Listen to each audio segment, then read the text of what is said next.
Hey guys, welcome to another vlog. I know this is another unusual video and I know usually I don't do vlogs, but I'm thinking about doing some vlogs. It's a warm summer day and I am finished with what I wanted to do. I'm going to show you what I wanted to do. I'm going to show you the result in a second. So it's going to be kind of a before and after. I'll show you now and then I'll show you how I did it.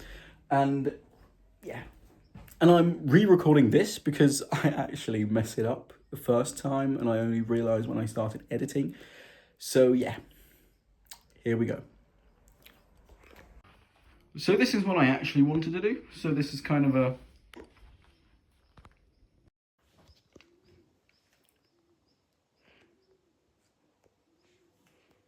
Turn on the ISO so that you can see something.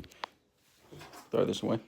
So this is what I ended up doing, just buying another one of these IKEA tables. And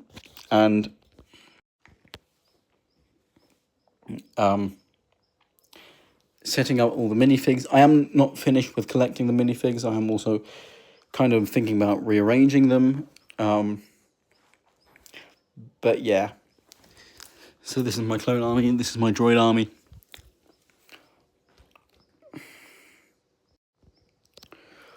Also, something that I wanted to talk to you guys about is something that I've been thinking about for a few days now, and I think it's actually not a bad idea to kind of split the vlogs and the camera stuff, because this channel that you're watching right now, this is going to be the kind of camera, more tech-based channel, and one of my second channels that I haven't been using for a very long time is going to be the vlog channel, because I do enjoy filming the vlogs, because I do a lot of things that are kind of worth vlogging, but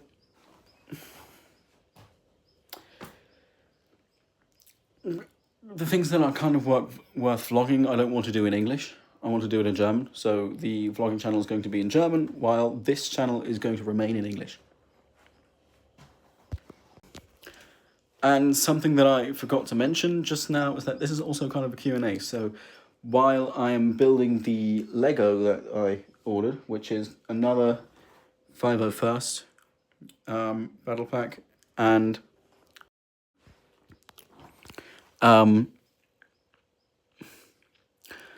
these two speeders, I think it's the Order 66 Bark Speeder Chase, or what it's called.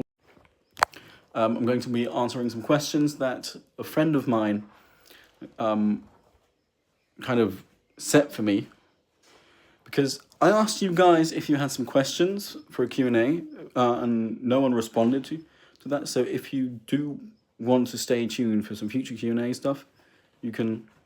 I'll link my Instagram down in the video description below, so that when I do want to do a Q&A, I'll ask you for questions on Instagram, and then you can give me your questions. Well, guys, as a matter of fact, that didn't turn out as I had hoped it to, so I'm just going to do a little voiceover and read you the questions in the voiceover and answer them. So the first question that my good friend, I have tagged her down in the video description, wrote was, "What's your morning routine?" Well, it kind of depends on what my plans are for the day. If I have a day shift to work, the day shift at my work go from 7 to 7, so 12 hours. Yes, it is exhausting at times, but it is also rewarding at times. Kind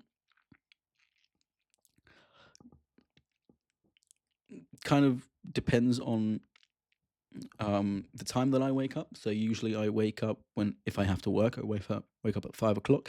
If I don't have to work, I don't wake up at 5 o'clock, obviously. I wake up usually between 8 and 10 o'clock, something like that.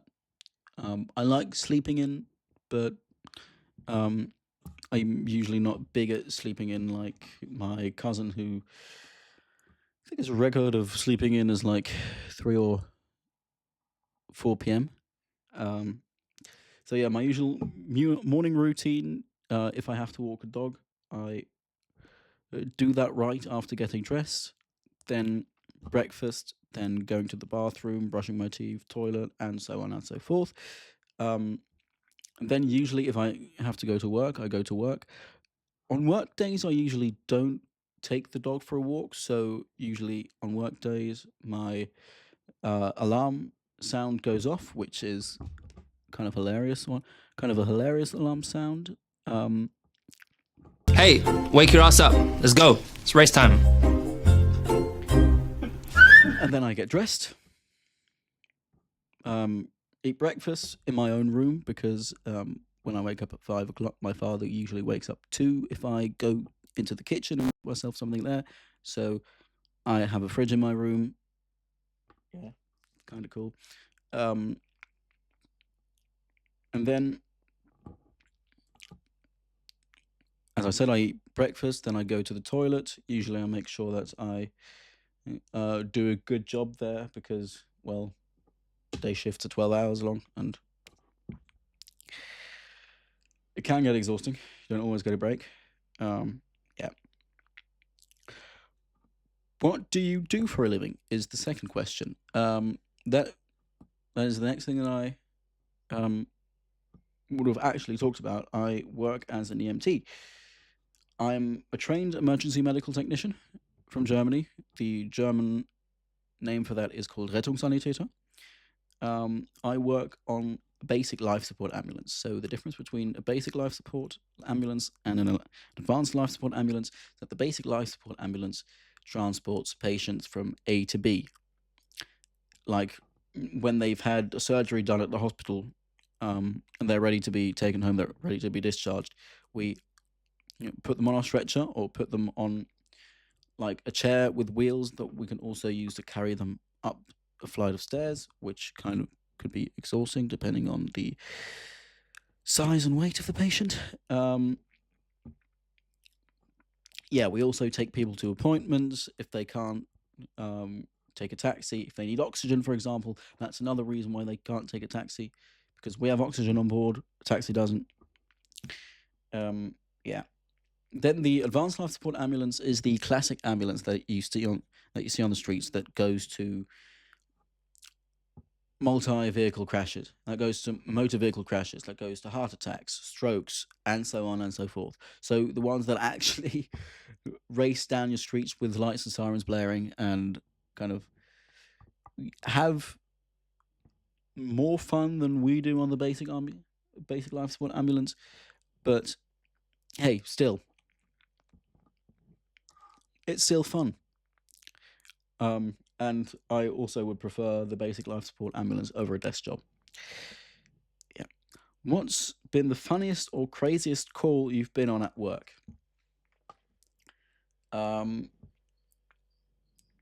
of depends on what call. Kind of depends on the day, but I have responded to a few motor vehicle crashes on the basic life support ambulance, but that's because dispatch has decided they've got nothing to do.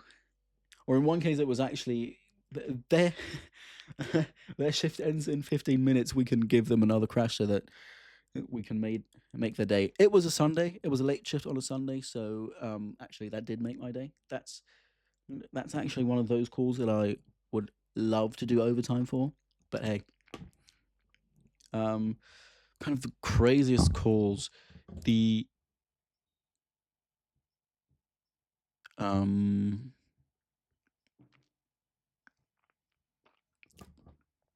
when I was training to become an EMT, we went on a call involving a lot of patients. Like it was 15 in the end. It was at a school. Someone had kind of sprayed pepper spray, and it was weird. So that mass casualty accident in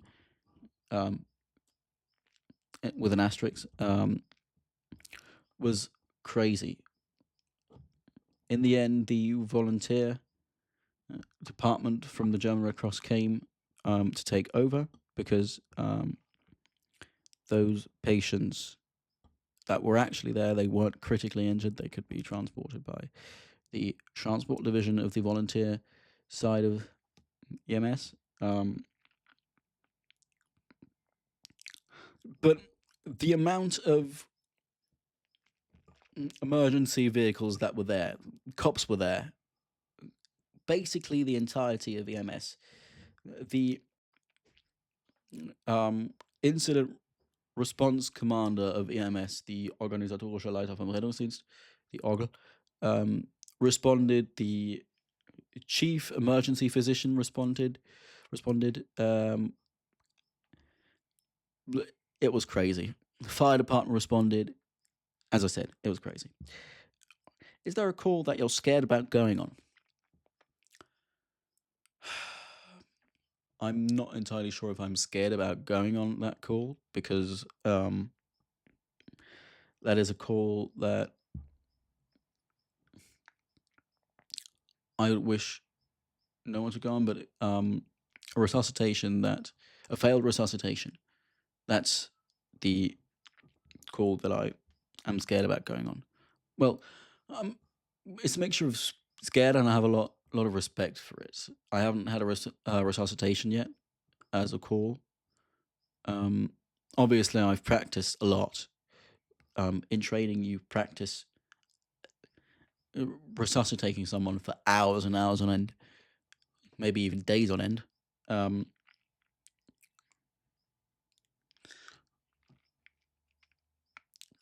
Yeah. The experience of not being able to have resuscitated someone, I think, is something that I'm kind of respecting, considering the fact that I haven't had one yet, and that it's still in the future for me to have one. Yeah. Now, the next one is a kind of a different question. What's your favorite hobby and why? Well, I have multiple hobbies. This YouTube channel is a hobby. Then also doing some volunteer work for the German Red Cross is a hobby.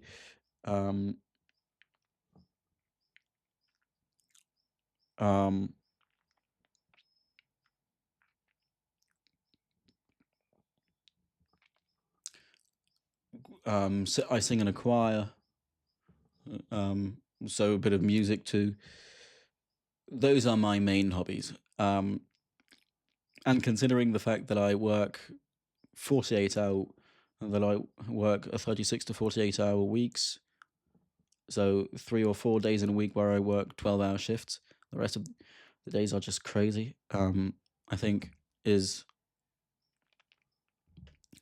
kind of consumes a lot. So they're all kind of a creative outlet, but I think the choir that I sing in is my favorite hobby because all of the people that I get to sing with, they have actually grown to be my best friends. My best friend is another bass in the choir. I sing baritone, he sings bass, and that is, I think, it's just all the friendships that I've had. Most of them are from that choir. All the good friendships. I have had some friendships from school, but most of them weren't friendships that I now believe that I could have counted on if it depended on it. If you had to describe a perfect day, how would that look? If I had to describe a perfect day, how would that look? Well, obviously a day where I get to kind of sleep in, because I do wake up at 5 o'clock if I have to go to work, but I'm not really a big fan of it. So kind of sleeping in a little, then getting the day started kind of slowly, like sitting in bed for a few hours, scrolling on your phone, then scrolling on my phone, then slowly waking up, have some breakfast, then obviously brushing my teeth, going to the toilet.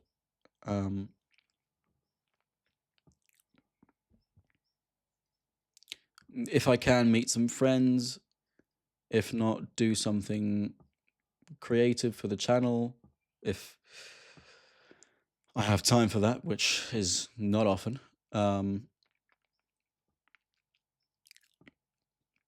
As I said, meet some friends. Then in the evening, have some dinner that I like, preferably in front of the TV, and watch a movie that kind of helps me calm down for the night, and then go to bed. If I can, quite early. But if my ADHD keeps me awake, once again, then obviously I can't sleep. Next question. If I were to start doing photography, which camera should I invest in? If you were to start in photography, which camera should you invest in? Well, it kind of depends, because obviously there's the saying, equipment doesn't matter. The camera that you use doesn't matter, which in the end, if you know your stuff, if you actually know what you're doing and have practiced photography, that is true. But because a professional could use kind of a Canon 600D, the camera that I use right now, and get great results, maybe even better results than an amateur or someone who has no experience with photography could get with like a Sony A1 Mark II.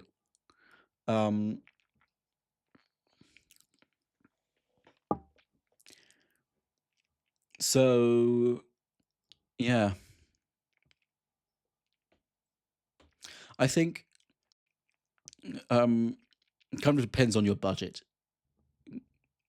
If you want to invest in a good camera to start photography, a camera where you can switch lenses, because that gives you the best versatility, then it would be something like the Canon EOS R7, Canon EOS R10, also a good camera, Sony A6700, Canon EOS R8 is also a great camera, the Nikon Z50, Nikon Z50 Mark II. That's basically it. Those are all incredible beginner cameras. So yeah, those cameras I would pick in. They're all kind of wedged between the $800 and 1,800 bucks range, but at this moment in time, I know many people aren't ready to spend that much money. But if you want to get a camera, which in the beginning helps you learn, but when you've learnt just enough to be called an intermediate, those cameras won't limit you. Obviously, apart from the sensor, because the R7, the R10, the A6700, the Z50 Mark II, those cameras are APS-C size sensors, so they have a smaller sensor than the Canon EOS R8, which is a full-frame sensor. But switching to a full-frame sensor is something you can consider when you're intermediate and you feel like your camera is limiting you. Next camera. In which fictional character do you see yourself the most?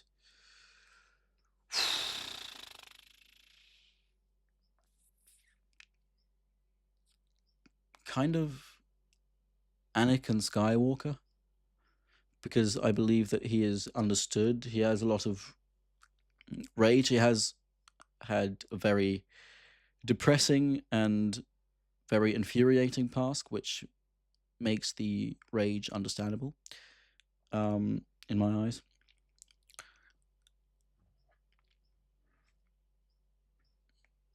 Also, he is not given the chance to fully be himself, even though he does commit a lot of war crimes. If you've seen Star Wars: The Clone Wars, you'll know what I mean. So yeah. How did you notice that you wanted to work in EMS?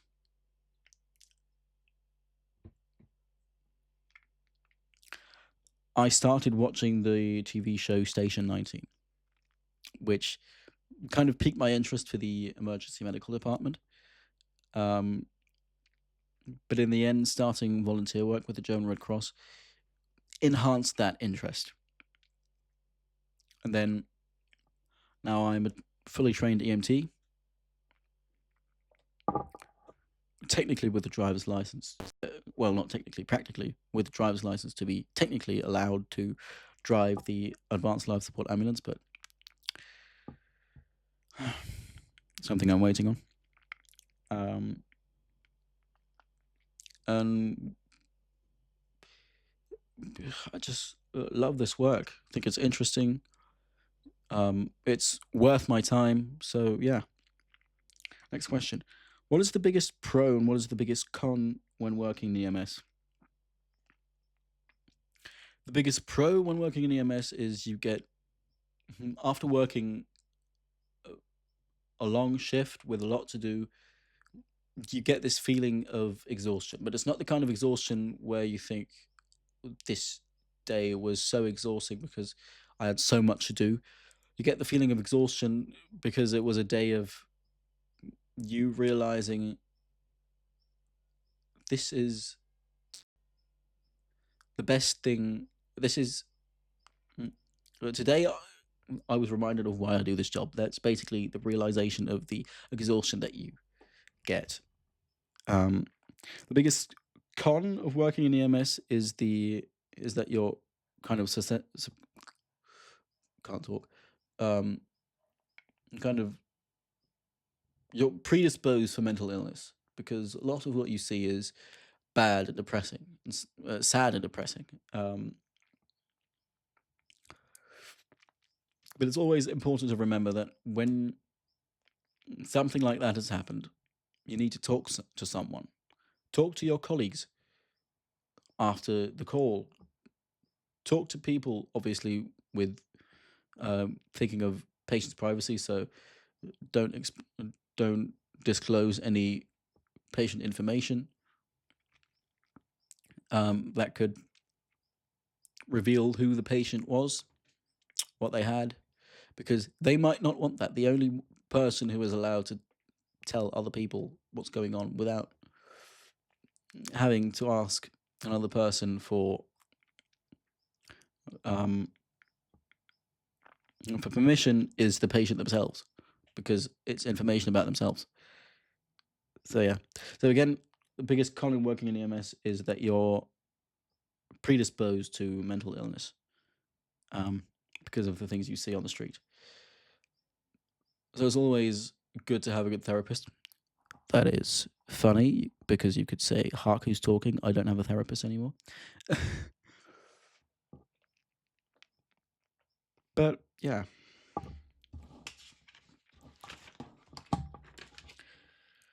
Next question. If money wouldn't matter, which camera would you buy?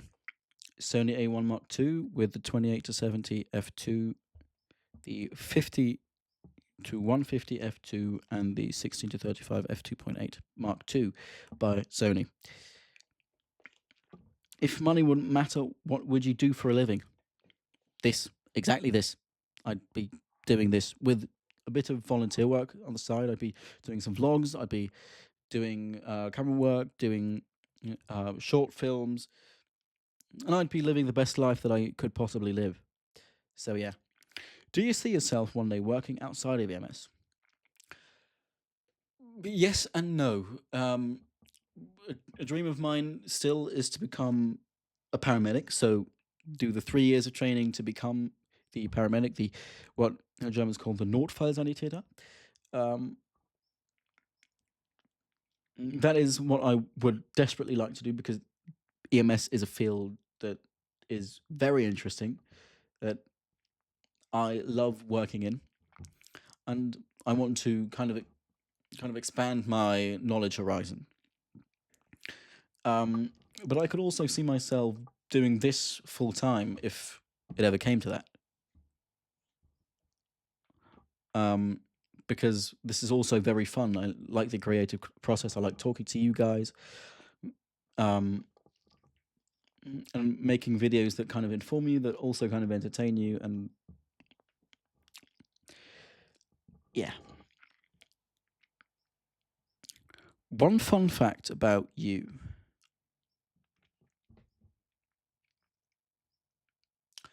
A fun fact about myself.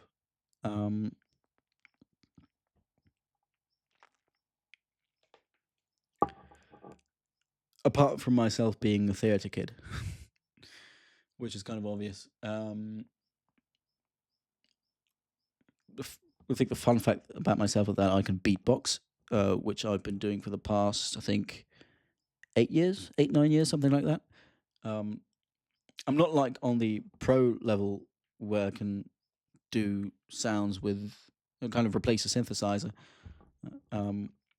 with my voice, but I can mimic a lot of sounds that a classical drum kit makes. So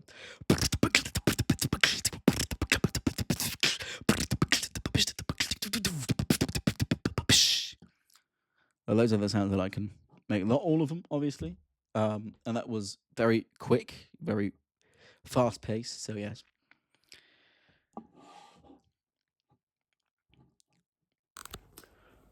Okay, so I'm finished with the set. They're here. And now what is going to happen is I'm going to put them in here. And the minifigs on here. So yeah.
Okay, so I'm done with what I wanted to. Technically, there should be another layer about here, but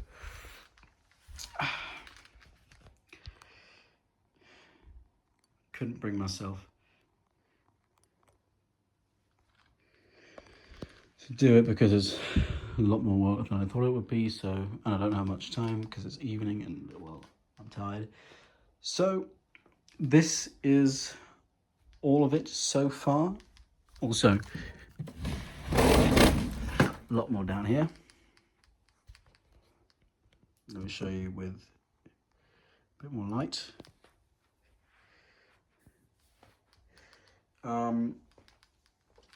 So what I'm thinking is that this is the end of the video. I do hope you liked it. It was really time consuming, exhausting, and also data consuming to create. Please leave a like, subscribe, and make sure to follow my friend Frida, who was the one who created the questions that you saw just now. And hope you have a great week. See you next time. Bye.